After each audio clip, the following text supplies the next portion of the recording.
In this video, I'll show you how to add the Take Screenshot button to the Quick Settings panel on your Samsung phone. Let's get started. First, swipe down from the top of your screen to open the Quick Settings panel.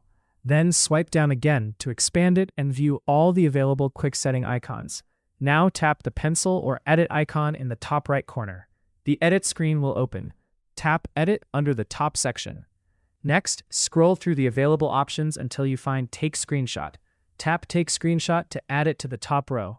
Once you've finished, tap Done to save the changes. Now press the back button or exit the edit screen. Swipe down from the top of your screen again. You'll now see the Take Screenshot button in your Quick Settings panel.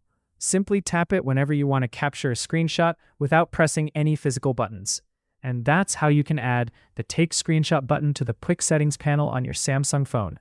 If you found this tutorial helpful, don't forget to like this video, subscribe to the channel, and turn on notifications for more Samsung tips and tutorials.